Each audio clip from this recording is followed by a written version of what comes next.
ఉదయమే లేచి ప్రతి ముత్తైదు అంబను కాదే పరిచేది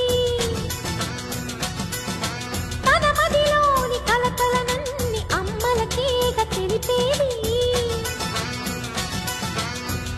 నెలతలే లేకుంటే దేవుడికి నెలవేది భక్తులే రాకుంటే గుడికి ఇక వెలుగేది దయతోటి కుంకుమ పూలు అక్షింతలు మనమంతా ఇవ్వాలి తన తాళి నిలపాలి తాళి కాచి